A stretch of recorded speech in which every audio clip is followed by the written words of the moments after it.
کاش ہم اپنی زندگی میں بھی مدینے والے کو اتنا ضروری سمجھ لیں، اتنا ضروری کہ جب ہم یہاں آئے صرف مصطفیٰ کی محبت میں آئے، ہے نا، اور تو کوئی مقصد نہیں تھا۔ نیند کو چھوڑا، اپنے بستر کو چھوڑا، اپنے وقت کو قربان کیا، نبی کی محبت میں رات کے 1 بجے راستے پہ آ کے پڑ گئے، روڈ پہ آ کے پڑ گئے۔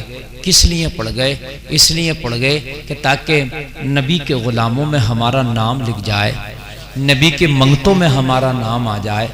اللہ اللہ، مصطفیٰ کے خاطر تو ہم کہیں بھی پڑ جائیں، ان کے منگتوں میں اگر نام آ جائے تو رب کی قسم کھا کے کہتے ہیں قسمت کی معراج ہو جائے۔ جو ان کا منگتا ہو جاتا نا، پھر وہ کسی کا منگتا ہی نہیں ہونے دیتے، پھر کسی کے در پہ وہ نہیں جانے دیتے، مگر شرط یہ ہے منگتا ان کا بن جائے، اور جب ان کا نہ بن پائے گا نا تو پھر سب کے در پہ جائے گا۔ کہیں تجھے ٹھوکر ملے گی، کہیں تجھے تانا ملے گا، کہیں پہ تجھے دھتکار ملے گی، لیکن جب ان کے در پہ جاتا نا تو نہ تانا ملتا ہے، نہ دھتکار ملتی ہے، نہ ٹھوکر ملتی ہے۔ اعلیٰ حضرت کہتے ہیں واہ کیا جود و کرم ہے شہ بتا تیرا، نہیں سنتا ہی نہیں مانگنے والا تیرا۔ نہیں، کسی کے در پہ جاؤ آپ، وہ کبھی تو کہے گا ملے گا، کبھی کہے گا نہیں ملے گا۔ بھائی یہ بات ہے کہ نہیں ہے؟ کوئی بھی حاجت مند کہیں بھی جائے کبھی تو کہے گا کہ مل جائے گا، اور کبھی وہ منع بھی کر دے گا۔ یہی ہوتا کہ نہیں ہوتا؟ ہمارے پاس بھی کوئی آتا ہے تو ہم کبھی تو دے دیتے ہیں اسے اور کبھی منع کر دیتے ہیں، لیکن نبی کی بارگاہ میں جو جاتا ہے نہیں ملے گا یہ لفظ وہ سنتا ہی نہیں، نہیں ملے گا یہ ورڈ، یہ جملہ وہ نبی کی بارگاہ سے سنتا ہی نہیں۔ واہ کیا جود و کرم ہے شہ بتہا تیرا، نہیں نہیں سنتا ہی نہیں، کون مانگنے والا تیرا۔ نہیں یار، اس جملے پہ قربان جاؤ، رب کی قسم اگر اسی جملے پہ مکمل طور سے دل میں پیار آ جائے نا تو کسی کی چوکھٹ پہ ہی نہ پڑے جاتے۔ ہائے ہائے، نہیں سنتا ہی نہیں، مانگنے والا تیرا، اور آتا ہے فقیروں پہ انہیں پیار کچھ ایسا، خود بھیک دے خود کہیں منگتے کا بھلا ہو، خود بھیک دے اور خود کہیں منگتے کا بھلا ہو۔ ہائے ہائے ہائے، ایسا کریم نبی نہ ملے گا، ایسا عطا کرنے والا نہ ملے گا۔ پھر بھی ہم کہاں کہاں جا کے پڑ گئے۔ کوئی کسی نیتا کی جوتیاں چاٹ رہا ہے، کوئی کسی دنیا دار کے تلوے چاٹ رہا ہے، کوئی چند سکوں کے خاطر کہیں پڑا ہے۔ حضرات تمہیں پتہ نہیں، بریلی کے احمد رضا خان کو نواب رامپور نے دعوت پر بلایا۔ نواب رامپور، نواب ہوتا ہے، اعلیٰ حضرت کے لیے اسپیشل کرسی کا انتظام کیا، چاندی سے بنوائی۔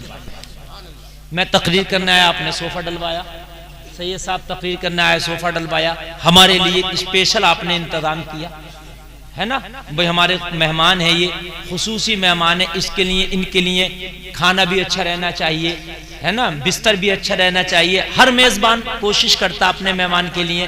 انہوں نے سوچا بریلی کے اتنے بڑے مولانا احمد رضا خان آ رہے ہیں جن کے علم کے چرچے چاروں طرف ہیں، تو ان کے لیے عام کرسی نہیں چاندی کی کرسی بنوا دو۔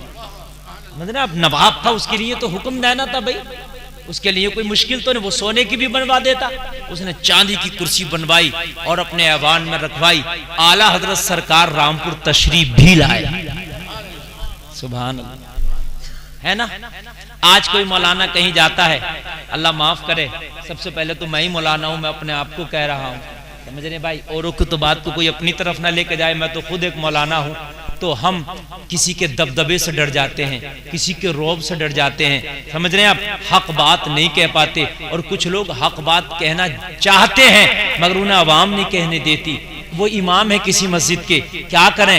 اگر سود کے خلاف بول دیا تو سود یا ان کا کوئی مقتدی اس کے پیچھے نماز پڑھنا چھوڑ دے گا، اگر انہوں نے شراب کے خلاف بول دیا تو شرابی مخالفت پہ چڑھ گیا، سمجھ رہے ہیں آپ؟ اگر انہوں نے زنا کے خلاف بول دیا تو زانی مخالفت پہ آ گیا، وہ بولنا چاہتے ہیں لیکن انہیں بولنے نہیں دیتا۔ اللہ اللہ ذرا غور کرو، لیکن حق بولنا چاہیے، سچ بولنا چاہیے۔ روزی روٹی دینا کسی عبد الرزاق کا کام نہیں، وہ رزاق کا کام ہے، بات ہے کہ نہیں ہے بھائیوں؟ رزاق کا کام ہے۔ تو اعلیٰ حضرت سرکار تشریف لائے، نواب صاحب کتنا ہائی فائی دربار، پریشر کتنا ہوگا۔ اعلیٰ حضرت سرکار جیسے ہی دربار میں آئے، کیا دیکھا کہ کرسی پڑی ہوئی ہے، چاندی کی چمکتی دمکتی کرسی ہے، نواب اپنے تخت پر بیٹھا ہے، کرسی لگی ہے۔ اعلیٰ حضرت سرکار آئے، دربار میں تشریف لائے، جیسے ہی دربار میں تشریف لائے اشارہ ہوا چاندی کی کرسی پہ بیٹھ جاؤ۔ ہم جیسا کوئی مولانا ہوتا بڑا خوش ہوتا، چاندی کی کرسی دی گئی ہے، بات ہے کہ نہیں ہے بھائی؟ ایک دو سیلفی لے لیتا بھائی دکھانے کے لیے، دکھائیں گے چاندی کی کرسی دی تھی نواب صاحب نے، بولو بھائیو بات ہے کہ نہیں ہے؟ مگر اعلیٰ حضرت سرکار نے چاندی کی کرسی کو ٹھوکر مارا، نواب اپنی کرسی ہٹا لے، احمد رضا زمین پہ بیٹھ جائے گا۔ بولو نا سبحان اللہ۔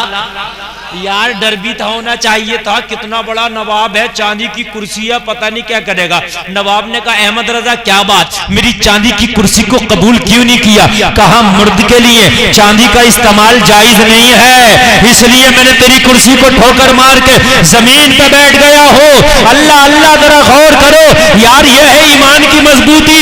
اعلیٰ حضرت کو پتا تھا کہ دینے والا رامپور کا نواب نہیں ہے، دینے والا مدینے والا مصطفیٰ ہے۔ اگر دے گا تو رامپور کا نواب نہیں دے گا، دے گا تو مدینے والا آقا دے گا، ہے نا بھائیو؟ لیکن ہم تو چند، اگر ہمیں فائدہ ہونا چند سکوں کا تو جتنی چاہو جھوٹ بلوا لو، حقیقت بات بتا رہا ہوں، تو چند سکوں کا فائدہ ہو جائے، جتنا چاہو جھوٹ بلوا لو، سمجھ رہے ہیں؟ ہاں جتنی چاہو اتنی تعریف کرا لو، جو چاہو کرا لو، بس چند سکوں کا فائدہ ہو، اور چند سکوں کا ہمارا نقصان ہو گیا تو ہم سے بڑا اس کا کوئی دشمن نہیں ہے۔ یہ ہمارے ایمان ہے، یہ ہمارے ایمان ہے۔ ہمارا تو جب غصہ آتا تو اپنے نفس کے بات پہ، جب ہمارے خلاف کوئی بات ہوگی تو جلال میں آ جائیں گے، اسلام کے خلاف بات ہوگی ہمیں کیا ضرورت پڑی ہے؟ یہ ایمان کی بات ہے یار۔ تیرے خلاف بات ہوتی تو خاموش رہتا، چل یار میرے خلاف ہے کیا ہو گیا، میں کوئی قرآن و حدیث تھوڑی نہیں ہے، میرے خلاف کسی نے بول دیا